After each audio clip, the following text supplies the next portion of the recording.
He's right on time. Oh, good. Good morning, James. Come on in. Good morning, Miss Chandra. Nice to see you again. Yes, likewise. Thanks for coming in. You're most welcome, and thank you.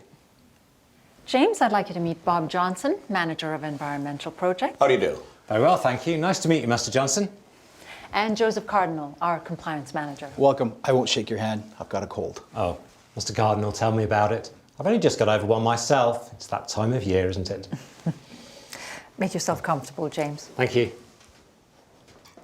Can I get you something to drink? Tea, coffee, a glass of water, maybe? I'd like a glass of water, thank you. So, any trouble parking? I had to drive around the block a couple of times, but not a problem for me, really. Good. Parking around here can be wicked. Thank you. When we last spoke, you said you were on your way to the mountains to play golf. How was your weekend? Oh, we had a splendid time, despite a rather tense encounter with the bull elk. What happened? Well, what first springs to mind couldn't be spoken of here. Let me just say, I was so unfortunate as to find myself between a bull and a female whilst I was looking for my golf ball in the trees. I took the coward's way out, meekly retreating and conceding victory to the bull. Well, all's well that ends well. Oh, indeed, it's all about survival, isn't it? And I guess that's a good point to begin the formal part of the interview. James, we're going to ask you some questions, and when we're finished, you'll have an opportunity to ask your own. Bob, you want to start it off for us? Sure. Okay, James, can you tell us what motivates you to work for our company? Well, first of all, I am quite familiar with your general operations. You have a rather good reputation, both nationally and internationally. And as you can see from my resume, I have quite a decent technical and managerial record, particularly abroad, which could fit in rather well with your vision for the future. Good. Okay, question two.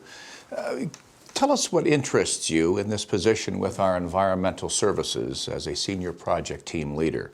How does it align with your career goals? Well, my time at Oxford and the London School of Economics imbued me with a clear understanding of the requirements of leadership, action planning and implementation based on data, creating fair outcomes and treating one's team decently. If you're looking to be a respectable leader, then I'd say a combination of these is essential. As for my personal career goals, you're well established for a North American outfit. I look forward to joining your leadership team. I believe I have more than a small contribution to make to your company, particularly in engineering analysis and design. Okay, moving right along then. Joseph? Can you describe a recent time where you had to motivate your team members to complete a project on time and on budget? What approach did you use? Let me see now. Yes. In the last project I was involved in, the situation in Europe compelled us to cut back on the number of employees, which in turn presented difficulties in terms of meeting our time objectives. Most problems can be resolved with a dash of common sense, wouldn't you agree? Now, what was the solution?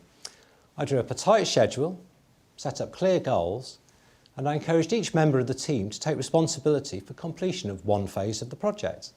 In this way, both our revised time and financial objectives were fulfilled in quite a satisfactory and timely manner, and the team members were recognised for their individual hard work and successes. Good. And now, James, can you give us an example of a recent time when you managed conflict among team members? What did you do? What was the outcome? And would you do anything differently next time? That sort of thing. I suppose I could elaborate on the situation with the bull elk, but I don't suppose that's the sort of example you're looking for. No, but we promise to take that into account. Let's see now. Over the years, there have been a number of touchy instances. A recent one involved our water resources engineer from India and our Belgian biologist.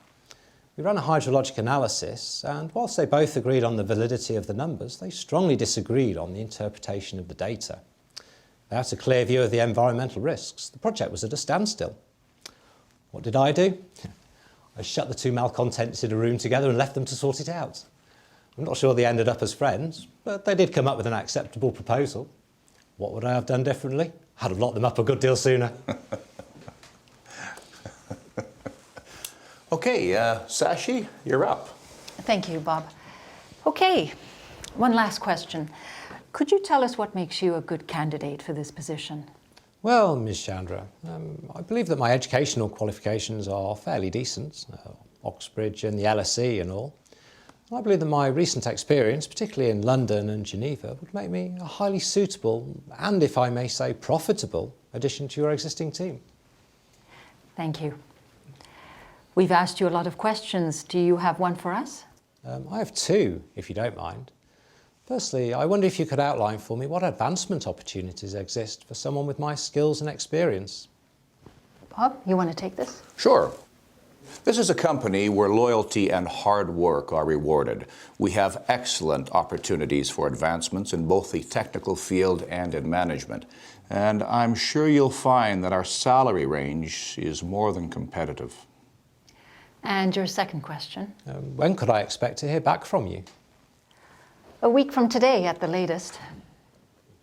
Superb. Ms. Chandra, gentlemen, thank you so much for your time and attention. Nice meeting you, James. Mr. Johnson, Mr. Cardinal, thank you. Thank you for coming in. Like I said, we'll be in touch sometime next week. Certainly my pleasure. Thank you.